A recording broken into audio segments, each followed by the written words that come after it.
Importance of pH in everyday life. हमारे आसपास बहुत सारे सब्सटेंसेस होते हैं, उनमें से बहुत सारे एसिडिक और बेसिक होते हैं, उनका हमारे लाइफ में बहुत इंपॉर्टेंस है, मतलब उनका एसिडिक और बेसिक होना बहुत इंपॉर्टेंट है। कैसे स्टूडेंट्स, कुछ केसेस देखते हैं। पीएच इन डाइजेस्टिव सिस्टम। स्टूडेंट्स आप देखो, हमारे बॉडी में बहुत ही इंपॉर्टेंट ऑर्गन होता है जिसका नाम है स्टमक, आपको पता ही हो। जो भी फूड हम खाते हैं वो इस पाइप के थ्रू इस स्टमक में जाता है, और उसके बाद क्या होता है स्टूडेंट्स, वहां पे वो डाइजेस्ट होता है, वो फूड जो है डाइजेस्ट होता है। अब स्टूडेंट्स मैं आपको एक बहुत ही सरप्राइजिंग बात बताता हूं, हो सकता है आपको बायो में पढ़ा हो आपने, तो आपको पता भी हो। इस स्टमक के अंदर एक एसिड सिक्रीट होता है स्टूडेंट्स। कौन सा एसिड पता है आपको? Dilute hydrochloric acid. Students dilute hydrochloric acid secrete होता है। अब स्टूडेंट आप सोच रहे होंगे ये तो बड़ा स्ट्रॉन्ग एसिड है, ये अगर हमारे स्टमक के अंदर होता है तो हमें बहुत हार्म पहुंचा सकता है। लेकिन स्टूडेंट्स बहुत कम अमाउंट में सिक्रीट होता है और बहुत डाइल्यूट भी होता है, ठीक, इसलिए हार्म नहीं पहुंचाता है। इनफैक्ट बहुत जरूरी होता है, ये फूड के साथ मिक्स होता है तो फूड डाइजेस्ट होता है। लेकिन स्टूडेंट्स आप सोचो कि कभी अगर बॉडी में कोई प्रॉब्लम हो जाए जिसके कारण ये एसिड ज्यादा सिक्रीट हो जाए तो क्या होगा? तब ये प्रॉब्लम कर सकता है, तब हमारे स्टमक में पेन और इरिटेशन होने लगता है, ठीक है, due to excessive acid, due to excessive acid. ठीक है स्टूडेंट्स, इस प्रॉब्लम को बोलते हैं एसिडिटी। स्टूडेंट्स आप समझ गए होंगे, एसिडिटी का नाम तो आपने सुना ही होगा। कई बार लोग कुछ उल्टा सीधा खाने के बाद एसिडिटी की प्रॉब्लम का कंप्लेन करते हैं, तो यही है वो प्रॉब्लम। फिर उसके लिए अब कुछ दवा लेनी पड़ेगी स्टूडेंट्स। तो एसिडिटी को ठीक करने के लिए जो मेडिसिन होती है उनको बोलते हैं antacids. Antacids, these are medicine to cure acidity. देखो स्टूडेंट नाम ही देखो, ant acids, this means basically anti acids, ठीक है। अब बेसिकली ये जो मेडिसिन है ना स्टूडेंट्स, इनमें कुछ नहीं, बेस होता है, ठीक है। तो देखो क्या है, हमारे बॉडी में ज्यादा एसिड हो गया है तो हमने बेस खा लिया, और वो जो बेस है वो अंदर जाके एसिड से रिएक्ट करके उसको न्यूट्रलाइज कर देता है। तो अंदर जो एसिड है उसके साथ ये बेस रिएक्ट करके उसको न्यूट्रलाइज कर देता है। न्यूट्रलाइजेशन वाली रिएक्शन तो स्टूडेंट्स हमने पढ़ी है ना, वही होता है यहाँ पे, एसिड बेस रिएक्ट करके एक दूसरे को न्यूट्रलाइज कर देते हैं, तो हमारी प्रॉब्लम सॉल्व हो जाती है। हाँ, उसमें ये इंपॉर्टेंट है कि मेडिसिन में जो बेस हो वो भी बहुत डाइल्यूट फॉर्म में हो और प्रेफरेबली वीक हो, नहीं तो अगर वो बहुत स्ट्रांग और कंसंट्रेटेड होगा तो ये अपने आप में हमारे बॉडी के लिए हार्मफुल हो जाएगा, ठीक है। तो डाइल्यूट और वीक होना चाहिए। जैसे आप देखो, these are some examples of antacids, these are some medicine. Eno का नाम आपने सुना होगा स्टूडेंट्स, ठीक है, इसमें बेसेस होते हैं। मिल्क ऑफ मैग्नीशिया, ठीक है, this is also a medicine for acidity. इसमें एक्चुअली जो बेस होता है वो मैं आपको बता भी सकता हूं, MgOH2। Okay students, weak base होता है ये। फिर आप देखिए बेकिंग सोडा। बेकिंग सोडा ऐसे तो किचन में यूज होता है स्टूडेंट्स, बट अगर कोई मेडिसिन नहीं हो तो लोग एसिडिटी के लिए इसको भी ले लेते हैं, क्योंकि ये भी बेसिकली एक बेस ही होता है, ठीक है। इसको खाने से भी एसिडिटी की प्रॉब्लम सॉल्व हो जाती है। तो स्टूडेंट आपको समझ में आया कि कितना इंपॉर्टेंस है पीएच का, मतलब एसिडिटी और बेसिसिटी का हमारे लाइफ में। फूड जो डाइजेस्ट हो रहा है वो एसिड के कारण हो रहा है, एसिड ज्यादा हो गया तो उस प्रॉब्लम को सॉल्व करने के लिए जो मेडिसिन ले रहे हैं उसमें बेस है, ठीक है। So acids and bases are very important. तो अब दूसरा इंपॉर्टेंस देखते हैं, टूथ डीके। देखो ये भी इंटरेस्टिंग है स्टूडेंट्स। देखो क्या होता है कि हमारे माउथ के अंदर, ठीक है, सैलिवा होता है स्टूडेंट्स, सैलिवा। उसमें कुछ स्पेशल टाइप के बैक्टीरिया प्रेजेंट होते हैं उस सैलिवा में। जब हम फूड खाते हैं स्टूडेंट्स, फूड लेते हैं, खासकर ऐसा फूड जिसमें बहुत सारा शुगर हो, मतलब स्वीट फूड हो, तो ये बैक्टीरिया जो है वो उस शुगर के साथ रिएक्ट करके एसिड्स बनाता है स्टूडेंट्स, एसिड्स। समझ रहे हो मेरी बात? माउथ में सैलिवा है, उस सैलिवा में ऑलरेडी बैक्टीरिया है, जब हमने शुगर वाला फूड खाया तो उसके साथ रिएक्ट करके एसिड्स बनाता है हमारे माउथ में। ये एसिड जो है वो हमारे टूथ को, हमारे दांतों को नुकसान पहुंचा सकते हैं, उनमें कैविटी क्रिएट कर सकते हैं, ठीक है। Can form cavities in tooth, ठीक है स्टूडेंट्स। आपने देखा होगा कि जो लोग ज्यादा मीठा खाते हैं उनके दांत खराब हो जाते हैं, ठीक है, तो वो एसिड के कारण ही होते हैं स्टूडेंट्स। तो स्टूडेंट्स अब दांतों को कौन बचाता है? इतने आड़ देखते होंगे आप स्टूडेंट्स, टूथपेस्ट, टूथपेस्ट, ठीक है। तो आप स्टूडेंट्स गेस कर सकते हो कि अगर ये टूथपेस्ट का काम है दांतों को बचाना, तो इसका पीएच कैसा होता होगा? ये एसिडिक होता होगा या बेसिक होता होगा? स्टूडेंट्स आप सही गेस कर रहे हैं, this is actually basic. Toothpaste जो होता है उसमें बेसिस मिले होते हैं, ठीक है। तो जब हम टूथपेस्ट को माउथ में डालते हैं तो वो बेसिस इन हार्मफुल एसिड से रिएक्ट करते हैं, उनको न्यूट्रलाइज करते हैं, जिससे हमारे दांत बच जाते हैं स्टूडेंट्स। समझ में आ रही है आपको बात? ठीक है। तो यहां पर भी आप देख सकते हैं कि एसिड और बेसिस का कितना इंपॉर्टेंट है, कितना रोल है हमारे लाइफ में। PH of soil. अब स्टूडेंट्स सॉइल भी जो है वो एसिडिक भी हो सकता है और बेसिक भी हो सकता है।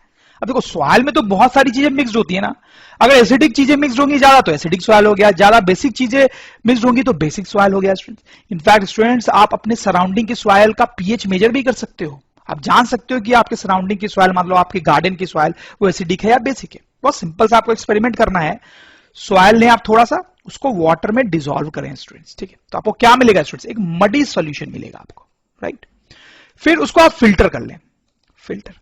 फिल्टर करने से क्या होगा, बहुत सारे छोटे छोटे स्टोन्स हैं या जो इनसॉल्युबल पार्टिकल्स है वो अलग हो जाएंगे, आपको थोड़ा एक क्लियर सॉल्यूशन मिलेगा, क्लियर सॉल्यूशन, ठीक है।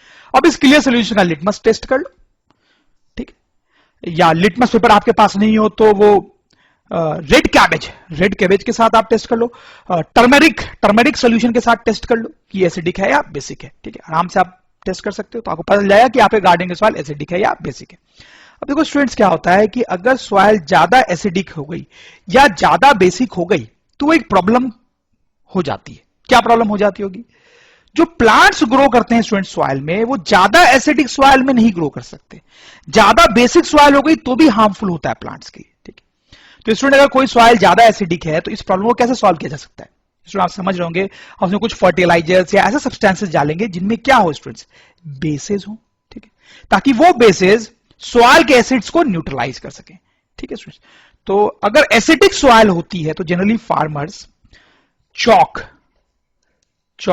क्विक लाइम, स्लैग्ड लाइम, ठीक है, इन सब चीजों का यूज करते हैं, इनको सॉइल में डालते हैं, ठीक है। इन सब में बेसिक कैरेक्टर होता है, वो एसिड को न्यूट्रलाइज करते हैं स्टूडेंट्स। ये कौन से कंपाउंड्स हैं, इन सब के बारे में तो हमने पढ़ाई है स्टूडेंट्स पहले। अब स्टूडेंट्स अगर बेसिक है सॉइल तो उसको ठीक करने के लिए हम ऐसे सब्सटेंसेस डालेंगे ऑब्वियसली जो एसिडिक हो थोड़े से, ठीक है। तो उसके लिए जनरली जो फार्मर्स हैं वो मैन्योर या फिर कॉम्पोस्ट का यूज करते हैं। मैन्योर या कॉम्पोस्ट क्या होता है, वो क्या होता है शायद आपको पता ना हो स्टूडेंट्स, जैसे कि जो वेस्ट वेजिटेबल्स हो गए, वेस्ट वेजिटेबल मटेरियल्स, फ्रूट्स, ये जो होते हैं जो हम फेंक देते हैं, उनको अगर कुछ दिन तक छोड़ दिया जाए स्टूडेंट्स, बहुत दिन तक छोड़ दिया जाए आइसोलेटेड, तो वो सड़ जाते हैं, डीके कर जाते हैं, और डीके करके वो जो सब्सटेंस बनाते हैं स्टूडेंट्स, उनको हम मैन्योर या कंपोस्ट बोलते हैं, ठीक है। तो वो जो चीजें होती है उनमें थोड़ा एसिडिक कैरेक्टर होता है, तो उनको अगर हम सॉइल में डाल दे तो वो बेसिक कैरेक्टर को रिमूव कर देंगे स्टूडेंट्स, ठीक है। तो आप देख सकते हैं students soils are also acidic और बेसिक समटाइम्स, और उनको क्योर करने के लिए हम कुछ इन टाइप के सब्सटेंसेस का यूज करते हैं। Effect of pH on animals and plants, ठीक है। अब देखो स्टूडेंट जनरली जो एनिमल्स और प्लांट्स होते हैं वो सॉर्ट ऑफ न्यूट्रल इन्वायरमेंट ही प्रेफर करते हैं, बहुत ज्यादा एसिडिक या बहुत ज्यादा बेसिक इन्वायरमेंट प्रेफर नहीं करते हैं। बहुत ज्यादा एसिडिक या बेसिक इन्वायरमेंट उनके लिए हार्मफुल हो सकता है स्टूडेंट्स, ठीक है। जैसे देखो अभी हमने सॉइल की बात की थी तो हमने बोला सॉइल ज्यादा एसिडिक या बेसिक नहीं होना चाहिए, ये तो प्लांट के लिए हार्मफुल होता है स्टूडेंट्स, ठीक है। तो पीएच का बहुत इंपॉर्टेंट रोल है for proper existence of animals and plants. PH जो है वो प्रॉपर होना चाहिए। जैसे मैं आपको एक एग्जांपल देता हूं students, acid rain. Acid rain जो होती है क्या होती है तो मैंने आपको बताई है, उसका पीएच 5 to 6 के अराउंड होता है स्टूडेंट्स, ठीक है। दिस इज हाईली एसिडिक, इतना एसिडिक वाटर जो है स्टूडेंट्स वो एनिमल्स और प्लांट्स के लिए अच्छा नहीं होता है। अब आप सोचो कि अगर एसिडिक रेन कहीं पे होती है तो वो वाटर जो है वो फ्लो होकर रिवर्स में, लेक्स में, ओशंस में जाएगा स्टूडेंट्स, ठीक है। तो रिवर्स और ओशंस का वाटर जो है वो एसिडिक हो जाएगा उनका वाटर, एसिडिक वाटर, ठीक है।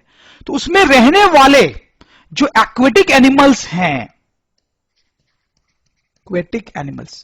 उन पे इसका बहुत हार्मफुल इफेक्ट होता है स्टूडेंट्स, ठीक है।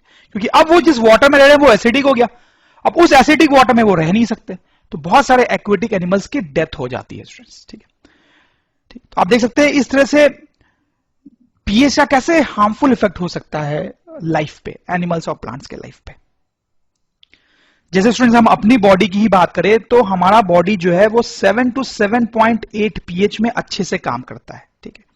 आवर बॉडी, हमारे बॉडी के अंदर भी बहुत सारी लिक्विड्स होती हैं, वो जनरली तब अच्छे से काम करती है जब पीएच इस रेंज में हो, ठीक, स्टमक की बात आप छोड़ दो, उसमें मैंने एसिड बताया था, बट बाकी जगह पे जैसे ब्लड है फॉर एग्जांपल, ब्लड जो है वो स्लाइटली बेसिक होता है, उसका पीएच इस रेंज में होता है। ठीक है, तो हमारे बॉडी के अंदर जो ब्लड है फॉर एग्जांपल, अगर किसी कारण से उसका पीएच ही बहुत ज्यादा चेंज हो जाता है तो दैट कैन कॉज डेथ। ठीक है स्टूडेंट्स, तो पीएच जो है वो ज्यादा चेंज नहीं होना चाहिए। जैसे स्टूडेंट्स मैं अगर रिवर और ओशंस की बात करूं तो कई बार अगर रिवर और ओशंस बहुत एसिडिक हो जाते हैं तो उसको सॉल्व करने के लिए कुछ किया जाता है। क्या किया जाता होगा? कुछ बेसिक सब्सटेंसेस ऐड किए जाते होंगे स्टूडेंट्स, ऑब्वियस सी बात है। तो कई बार कैल्शियम कार्बोनेट ठीक, कई बार कैल्शियम कार्बोनेट ऐड किया जाता है। इसके पास बेसिक कैरेक्टर्स होते हैं, माइल्ड बेस होता है, ये वीक बेस होता है, वो ऐड करने से ये एसिडिक कैरेक्टर को न्यूट्रलाइज कर देता है। ठीक है students, self defence by plants and animals. Students बहुत सारे प्लांट्स और एनिमल्स के बॉडी में एसिड्स और बेसिस होते हैं जिनको वो यूज करते हैं सेल्फ डिफेंस के लिए। जैसे हनी बी के बॉडी में एसिड्स होते हैं। एंट वो जो रेड एंट होती है, कई बार आपको उसने स्टिंग मारा होगा, उसके बॉडी में एसिड होता है मिथेनोइक एसिड। वॉस्प ये एक इंसेक्ट है, काफी हद तक हनी बी जैसा होता है, उसके बॉडी में एक बेस होता है स्टूडेंट्स। लिटिल प्लांट, इसके बारे में हमने पहले भी बात की है, इसकी बॉडी में एसिड होता है स्टूडेंट्स। ठीक है, जैसे कभी ना कभी हनी बी ने आपको जरूर स्टिंग मारा होगा, स्टिंग, ठीक है, जब कभी ना कभी जरूर उसने काटा होगा, तो स्वेलिंग हो जाती है बॉडी के जिस पार्ट में काटती है वहां पे थोड़ी स्वेलिंग हो जाती है, बहुत इरिटेटिंग, बहुत पेन होता है हमें स्टूडेंट्स, होता है ना। ठीक, तो क्योंकि जब ये हमें स्टिंग करती है, काटती है, तो इसके बॉडी में जो एसिड है वो हमारे बॉडी में वो डाल देती है, तो वो जो एसिड है वो हमें इरिटेट करता है, वो पेनफुल होता है। वैसा ही एंट के साथ भी होता है, वो भी जब स्टिंग करती है स्टूडेंट्स तो एसिड हमारे बॉडी में डाल देती है जिससे हमें पेन होता है। वैसा ही निटल प्लांट के लीव्स को भी आप टच करोगे तो वो एसिड आपके बॉडी में आ जाता है और आपको पेन फील होता है। ये जब स्टिंग करेगी स्टूडेंट्स तो ऑब्वियसली आपके बॉडी में बेस आएगा और वो बेस भी इरिटेटिंग और पेनफुल हो सकता है स्टूडेंट्स। ठीक, तो स्टूडेंट्स आप देख सकते हैं कैसे ये एनिमल्स और प्लांट्स सेल्फ डिफेंस के लिए एसिड और बेस का यूज करते हैं। अब जैसे स्टूडेंट्स अगर आप इन तीनों में से किसी का शिकार हो चुके हो, ठीक है, तो आप उस प्रॉब्लम को कैसे सॉल्व करोगे? देखो, इन तीनों ने आपके बॉडी में एसिड डाला है, तो क्या करना है स्टूडेंट, जहां पर इन तीनों ने आपको स्टिंग किया है, कट किया है, वहां पे स्टूडेंट्स आपको किसी बेस से रब करना चाहिए, किसी लाइट बेस से रब करना चाहिए। जैसे कि सोप हो गया स्टूडेंट्स, सोप में बेस होते हैं, हमने पढ़ा था स्टूडेंट्स। या फिर बेकिंग सोडा हो गया, बेकिंग सोडा भी जो होता है वो भी एक सब्सटेंस होता है जिसमें बेसिक नेचर होता है। तो इन चीजों को आपको वहां पे रब करना चाहिए जहां पे स्टिंग हुआ है। ठीक है, तो ये बेसिस है, ये इन एसिड्स को न्यूट्रलाइज करेंगे। वैसे स्टूडेंट्स अगर वेस्प ने आपको स्टिंग किया है तो उसके स्टिंग में बेस होता है, तो आपको क्या करना चाहिए स्टूडेंट्स, कुछ ऐसा सब्सटेंस यूज करना चाहिए जो एसिडिक हो, जैसे कि स्टूडेंट्स विनेगर हो गया, विनेगर। ठीक है, ये किचन में अवेलेबल होता है। तो आप देख सकते हैं once again students acids and bases play a very important role. और प्लीज ध्यान रखें स्टूडेंट्स, यहां पे आप उल्टा ना कर दें, मतलब आप इन तीनों में से किसी का शिकार हुए हैं और आपने विनेगर यूज कर लिया, तो इनका इफेक्ट और बढ़ जाएगा। ठीक है, क्योंकि विनेगर तो एसिडिक है ना, तो प्लीज बी केयरफुल। तो स्टूडेंट्स यहां पर एक इंटरेस्टिंग सी चीज हम देखने वाले हैं, acid and bases in absence of water. जैसे कुछ एग्जांपल्स लेके मैं आपको समझाता हूं स्टूडेंट्स। HCl की बात करते हैं, हमें पता है एक स्ट्रॉन्ग एसिड होता है, लेकिन स्टूडेंट्स आपको याद होगा इस चैप्टर में काफी पहले मैंने आपको बताया था कि रूम टेम्परेचर पे HCl जो है वो एक गैस होती है, HCl जो है वो एक गैस होती है स्टूडेंट्स। ठीक है, जब उस गैस को वाटर में डिसॉल्व करते हैं, उस गैस को वाटर में डिसॉल्व करते हैं, मान लो यहां पर हमारे पास वाटर है, ठीक है स्टूडेंट्स, इसमें जब HCl गैस पास कराई जाती है, इस वाटर से HCl गैस पास कराई जाती है, तो क्या होता है स्टूडेंट्स, ये HCl गैस इस वाटर में डिसॉल्व हो जाती है और हमें मिलता है HCl एक्वस। हमें एक सोल्यूशन मिलता है जिसमें वाटर है और HCl भी है, that is called HCl aqueous. ठीक है, तो दो चीजें हमारे पास, एक HCl गैस, वो प्योर HCl गैस है, उसमें और कोई भी चीज नहीं है। मतलब इस वेसल में अगर HCl गैस है तो सिर्फ HCl गैस के मॉलिक्यूल्स है, वाटर का कोई मॉलिक्यूल नहीं है। यहां पर ये जो सोल्यूशन है उसमें वाटर के भी मॉलिक्यूल्स है और HCl के भी मॉलिक्यूल्स है। सही, आपको डिफरेंस समझ में आ रहा है? अब ये जो चीज है स्टूडेंट्स, हमें पता है वो एक एसिड की तरह बिहेव करती है। वो एसिड की तरह क्यों बिहेव करती है स्टूडेंट्स, वो भी हमने देखा है। क्यों? क्योंकि यहां पर ये जो HCl के मॉलिक्यूल्स हैं वो आयोनाइज कर जाते हैं कुछ इस तरीके से, और इंपॉर्टेंट बात यह है कि आयोनाइज करने के बाद वो ये हाइड्रोजन आयंस प्रोड्यूस करते हैं, हाइड्रोजन आयंस। इन हाइड्रोजन आयंस के कारण स्टूडेंट्स एसिडिक नेचर आता है। हमने देखा कि जो भी कंपाउंड इस तरह से हाइड्रोजन आयंस दे सकता है वो एसिड की तरह बिहेव करता है। That's why this HCl aqueous is an acid, ठीक है। अब स्टूडेंट आप सोचो कि ये HCl गैस जो हमारे पास यहां बॉक्स में थी, क्या वो एक एसिड की तरह बिहेव करेगी? क्या वो एक एसिड होगी? सोचो स्टूडेंट्स, आप दिमाग लगाएं। नहीं स्टूडेंट्स, ये एसिड की तरह बिहेव नहीं करेगी, एसिड की तरह बिहेव नहीं करेंगे। Very interesting. क्यों? क्योंकि यहां पर ये HCl का मॉलिक्यूल है लेकिन ये आयनाइज नहीं हुआ है। यहां पर HCl का मॉलिक्यूल है लेकिन ये आयोनाइज नहीं हुआ है। यहां पर ये HCl का मॉलिक्यूल है लेकिन ये आयनाइज नहीं हुआ है। आयनाइज होकर हाइड्रोजन आयन प्रोड्यूस नहीं कर रहा है। ये जो HCl गैस है वो इस तरीके का कोई रिएक्शन नहीं कर रही है। वो HCl गैस आयनाइज होकर हाइड्रोजन आयंस नहीं बना रही है स्टूडेंट्स, ठीक है। तो यही मैं आपको बताना चाह रहा था स्टूडेंट्स कि ये जो HCl गैस है वो एज सच एसिडिक नहीं है, लेकिन जब हम उसको वाटर में डिसॉल्व करते हैं तभी वो एसिड की तरह बिहेव करती है। वैसे स्टूडेंट सपोज करो हम एक और एग्जांपल है H2SO4। H2SO4 रूम टेम्परेचर पे ये एक लिक्विड होता है स्टूडेंट्स, लिक्विड, ठीक है। इसमें अभी कोई वाटर मिक्स नहीं किया गया है। ये सपोज करो प्योर H2SO4 है, ठीक है, प्योर H2SO4 है। तो क्या स्टूडेंट्स ये एक एसिड की तरह बिहेव करेगा? अभी ये एसिड की तरह बिहेव नहीं करता है। जब इसको हम वाटर में डिसॉल्व करते हैं, ठीक है, मतलब H2SO4 एक्वस, ठीक है, तब ये एसिड की तरह बिहेव करता है। क्यों स्टूडेंट्स? क्योंकि अब ये आयनाइज करके हाइड्रोजन आयन बनाता है और सल्फेट आयन बनाता है। तो ये जो हाइड्रोजन आयन ये बना रहा है यहां पे आयनाइज होके, इसके कारण ये एसिड की तरह बिहेव करता है। लेकिन सिर्फ H2SO4 जब होता है हमारे पास यहां लिक्विड फॉर्म में,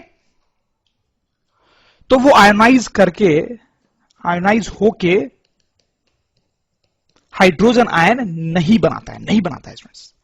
तो वही मैं बताना चाह रहा हूं आपको, acid and bases in absence of water. Water के एब्सेंस में ये चीजें जनरली एसिड की तरह बिहेव नहीं करती हैं स्टूडेंट्स, ठीक है।